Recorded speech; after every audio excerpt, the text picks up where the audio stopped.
Segundo Reis, no Velho Testamento, capítulo 5.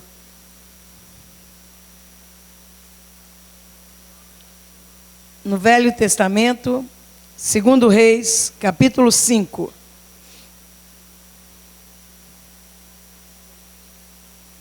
Quem achou, diga amém. Vamos ler a palavra do Senhor. É muito importante nós lermos a Bíblia, porque a palavra de Deus sustenta nosso espírito. Amém? Vamos ler então, segundo Reis, capítulo 5, versículo 1. Naamã, comandante do exército da Síria, comandante do exército do rei da Síria, era grande homem diante do seu senhor e de muito conceito, porque por ele o Senhor dera vitória à Síria. Era ele herói da guerra, porém leproso. Diga, porém leproso. Digam todos amém, assente aí no seu lugar. Agora preste atenção, porque Deus tem curas aqui nesta noite. Amém? Está meio fraco. Deus tem cura aqui nessa noite. Amém. E a Bíblia diz que a fé vem pelo ouvir. E ouvir a palavra de Deus. Quando nós ouvimos a palavra de Deus, nós sentimos fé, nós sentimos condição de enxergar os milagres do Senhor. E a palavra de Deus diz aqui em 2 Reis, sobre um homem chamado Naamã, que muitos conhecem, muitos sabem a história de Naamã, mas eu quero trazer à sua memória nesta hora o que aconteceu com aquele homem. A Bíblia diz que aquele homem era um comandante do rei da Síria. Era um homem que estava bem posicionado, cheio de honra, cheio de medalhas, cheio de de tudo que um homem poderia desejar, que é autoridade, poder. Aquele homem estava numa posição de honra.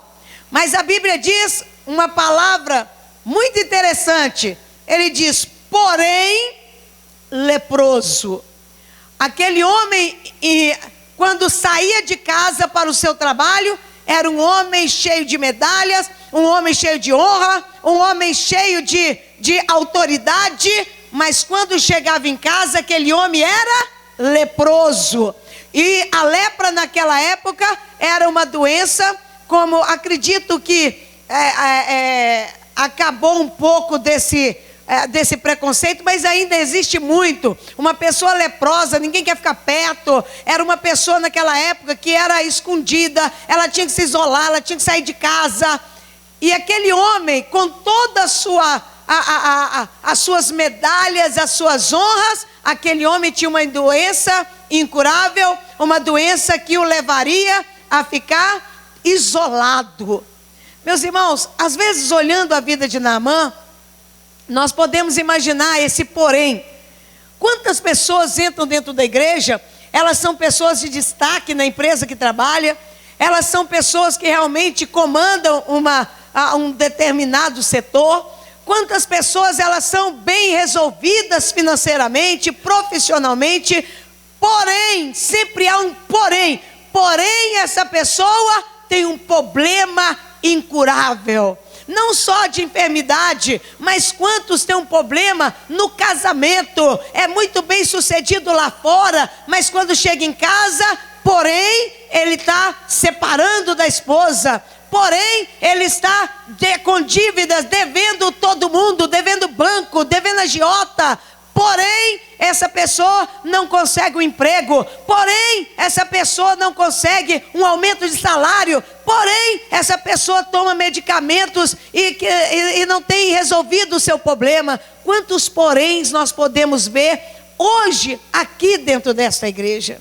Quantos porém hoje nós podemos ver na vida de pessoas que se pusesse o microfone na sua boca poderia dizer: pastora, tem um casamento feliz, tem um casamento maravilhoso, porém eu estou doente. Olha, pastora, eu sou uma pessoa bem resolvida na minha profissão, sou uma pessoa que sou reconhecida pelo que eu faço, porém eu não consigo alcançar a vida financeira, a abundância, não consigo, eu não saio do lugar. Quantas pessoas, elas são pessoas que estudaram, pessoas que realmente chegaram onde queria, porém, elas nunca saíram do lugar.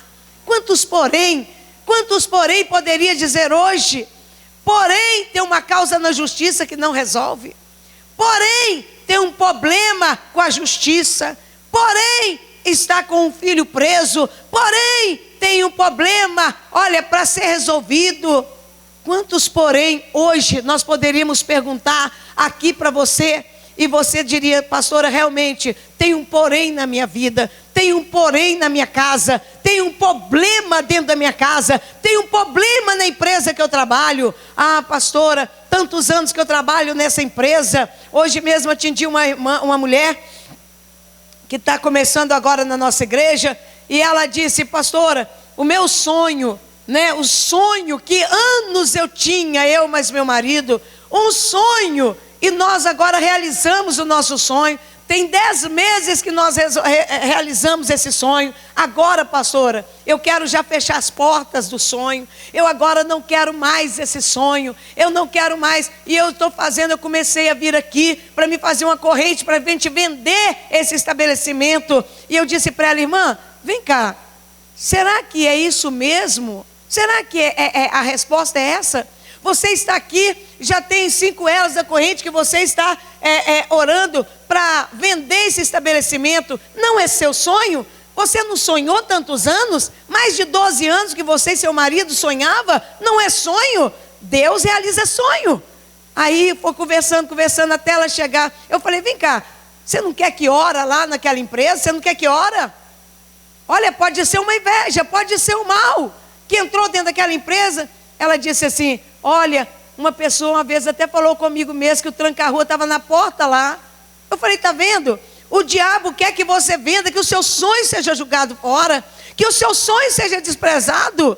Quanta coisa o diabo faz, e a pessoa diz: olha, meu sonho, pastora, eu realizei o meu sonho, porém, olha, eu não quero ir mais lá, eu não quero mais ter contato com aquilo, eu não quero mais trabalhar nisso. Quantos porém nós podemos falar aqui nesta noite? Quantas coisas têm acontecido na vida das pessoas? Existe um porém que precisa ser tirado dali, como foi o caso de Naamã. A Bíblia diz que aquele homem, uma empregada da casa, uma pessoa que talvez jamais ele daria uma confiança de conversar, ele nem conhecia aquela menina, mas aquela menina disse para a esposa de Naamã: olha, se o meu Senhor, ele soubesse, olha, se ele conhecesse quem está lá, olha, lá em Israel, lá tem um profeta, lá tem um que vai orar, e o meu Senhor será curado, meu Senhor será curado, ali através daquela palavra. Glória a Deus e aleluias. Através daquela palavra, atitudes foram tomadas. Meus irmãos, quantas pessoas têm dificuldade de tomar atitude na hora que enfrentam o problema? Quantas pessoas preferem chutar o pau da barraca, largar tudo? Quantas pessoas preferem, olha, vão largar, vão separar, vamos vender, vão largar disso, preferem do que ouvir a voz do profeta? Quantas pessoas, elas preferem o meio mais rápido, mais fácil, aparentemente, para resolver o problema? O problema tem que ser enfrentado. Diga esse problema tem que ser enfrentado. Não podemos correr do problema. Se você for para lá, o problema ficar, ele não fica aqui, você lá, ele vai te acompanhar. Não adianta, se você vender aquele estabelecimento e for para casa, o mesmo tranca-rua que estava ali, ele vai acompanhar. Tem que expulsar os demônios. Tem que mandar fogo nos demônios que ficam tentando parar a sua vida, parar os seus negócios, parar a sua vida financeira, parar seu casamento. Quantas coisas acontecem e a gente quer resolver do modo mais fácil, aparentemente, do modo mais simples, mais rápido, para se ver livre do problema. Mas o problema não acaba, porque o problema não acaba você mudando de casa, ou mudando de empresa, ou mudando de marido. O problema acaba quando você entrega nas mãos do Senhor, Deus Todo-Poderoso, aonde você fala com Deus: Deus, faz o milagre, e Ele vai operar o milagre, porque Ele é Deus do impossível.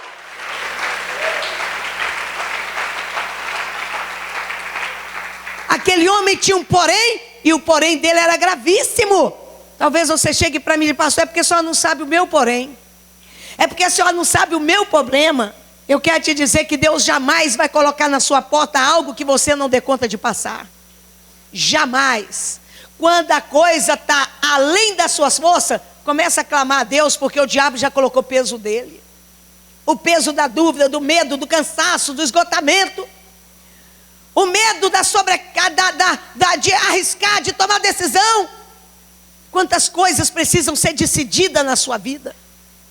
Quantas decisões têm que ser tomadas? Tem coisas que você tem que tomar decisão. Existem poréns que eles estão ali, anos após ano, porque não teve uma decisão sua. Não teve uma mudança. Existem poréns que precisam ser tomadas decisões, pelo menos a decisão de fé. A Bíblia diz que aquele homem então resolve. A mulher dele chega e diz: olha, ela diz que você conheceu o profeta. Ele arruma um carro cheio de ouro, de prata. Facinho assim. Facinho. Pega o carro, leva bastante dinheiro e vai lá no profeta e compra. Só que com Deus não tem disso. Ninguém compra a bênção. Ninguém compra a vitória. Que se fosse assim, seria injustiça de Deus. Seria injustiça. Deus jamais fará injustiça. E aquele profeta, quando ele chega lá em Israel, cheio de coisa para dar o profeta nem o atende. Sabe o que quer dizer isso? Olha, o profeta, parafraseando, disse: olha, você vai ter que exercer a sua fé. Você pode comprar tudo na terra, mas tem coisas, meu irmão, só joelho, jejum e oração. Nem tudo nessa vida a gente compra. Pode ter o dinheiro que for. Você pode ter o dinheiro que for, pode ser o mais rico, pode ser o mais poderoso, pode ser o que for.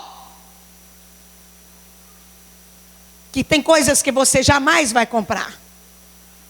E aquele homem fica irado, sabe por quê? Porque ele chegou e achou: assim como eu mando, eu sou o comandante da Síria, eu chego lá, eu mando e desmando, eu falo, acontece, eu vou chegar ali e vou falar com o profeta: põe a mão aqui na minha cabeça e tira essa doença. Não é assim que muitos chegam dentro da igreja? Ah, eu sou fulano, eu sou ciclano. Só que dentro da igreja, Deus só conhece um tipo de gente: ovelha. Deus não preocupa com o seu título, se você é mestre, doutor, se você é um açougueiro, se você é um vendedor, se você é agiota, se você é isso, se você é bancário, é gerente de banco. Deus não está preocupado com isso. Deus, ele olha para a igreja e vê ovelha. Ovelhas que são cuidadas pelo pastor. Então não adianta você, da porta para fora você é o doutor, da porta para dentro você é ovelha. E é isso que Deus quer dizer. E ovelha, a Bíblia diz que ela conhece a voz do pastor. E o que acontece? Elas ouvem e obedecem. Aquele homem, ele chega lá naquela cidade cheio de ouro, pensando que vai comprar tudo, vai comprar todos. Só que o profeta nem de casa sai. Manda só um recado. Ô irmãos, quantas vezes você vem na igreja: nossa, eu queria tanto que o pastor pusesse a mão na minha cabeça, que a pastora fizesse isso, que ungisse a enfermidade, que pusesse ali um emplasto, que desse uma palavra, que fizesse. Quantos estão aqui? Olha, quantos estão nos procurando dizendo: pastora, olha, eu tenho uma doença gravíssima, será que a senhora poderia me colocar lá no altar para falar com a Genoduque? Não peça isso, eu não tenho autorização para fazer isso. Sabe por quê? Porque na verdade, meu irmão, quando Deus quer agir, ninguém pede. Você sabe como que começam os milagres? Quando a pessoa já sai de casa crendo que Jesus vai operar.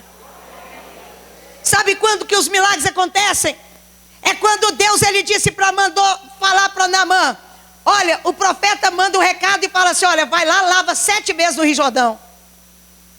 Naamã ficou talhado, ele ficou, olha, arrasado, ele ficou chateado, e ele começou a dizer, que é isso? Lá na minha terra tem rios maravilhosos, e eu vou ter que lavar nesse riozinho. Quantas pessoas preocupadas com o lugar onde entram para adorar o Senhor. Eu não entro nessa igreja porque essa igreja é simples. Eu não entro ali porque ali é assim, ali é assado, escolhendo lugar para curtir uma religião. Religião não é curtida, é vivida.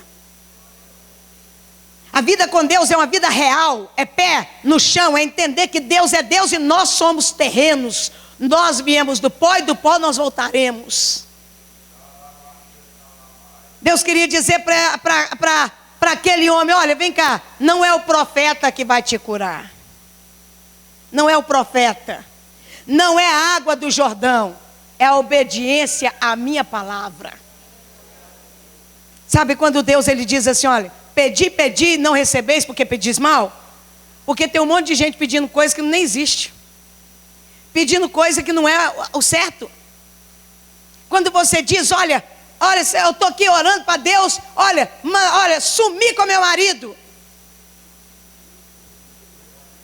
Eu falei com ela, a irmã, eu falei assim, irmã, vamos orar. Ela me contou, estou separado, vamos orar para ele voltar. Deus que me livre, pastor. Eu falei, mas você já buscou de Deus para ver se isso é de Deus ou não? Deus me livre, não deu pouco tempo, Deus me livre, estava lá, ó, agarradinho de novo. Por que as pessoas, elas não entendem que é Deus que sabe o que é melhor para nós?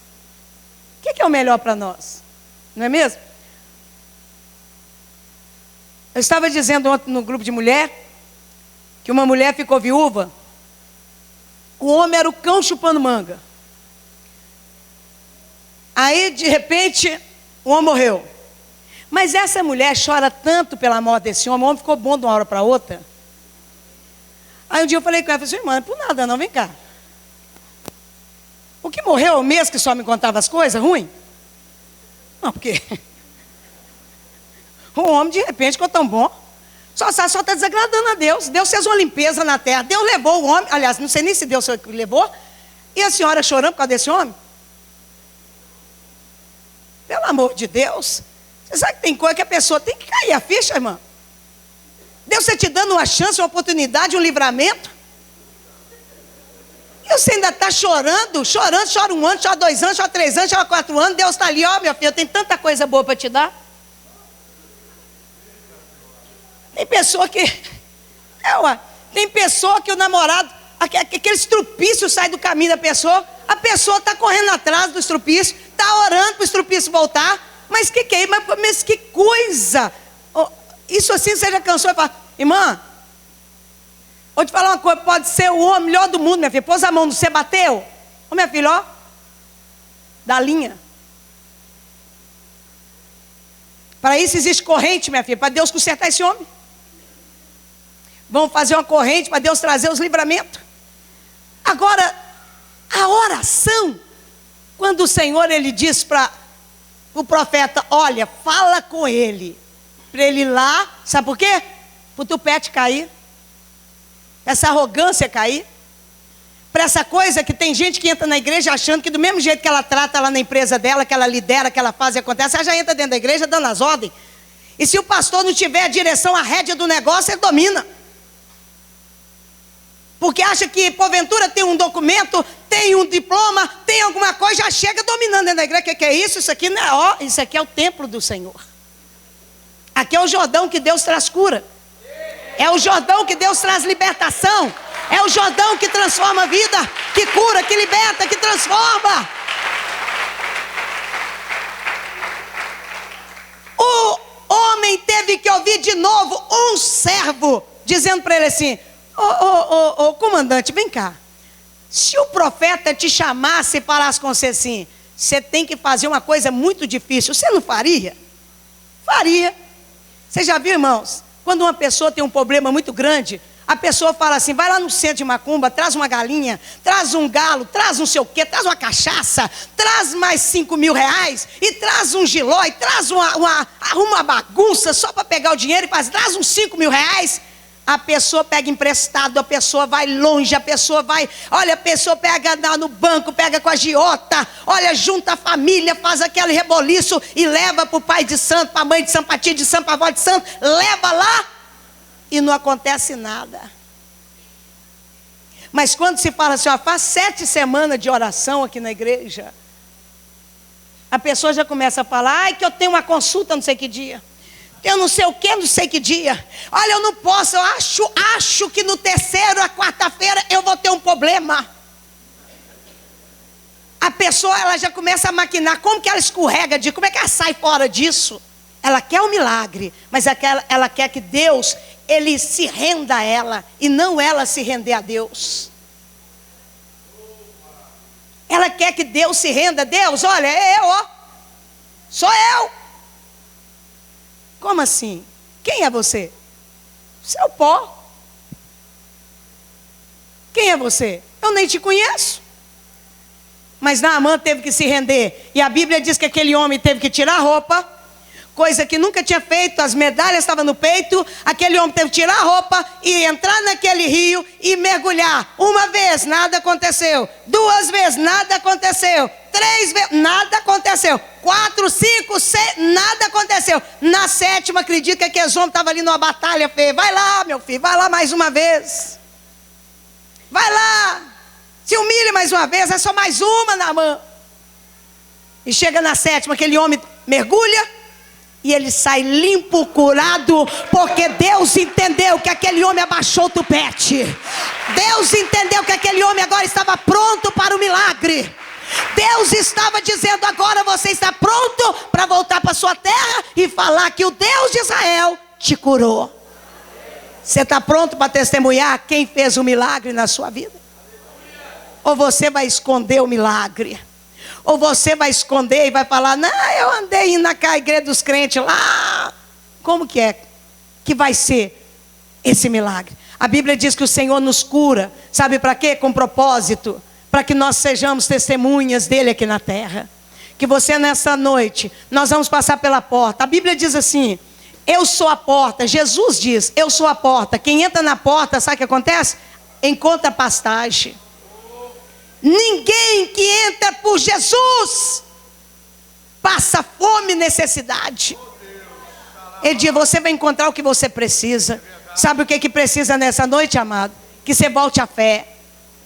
Que você faça, que Deus ressuscite a fé dentro de você. A fé não em pastora Elza, não em pastor Francisco, no pastor Marcos ou qualquer outro pastor, mas a fé no Deus vivo,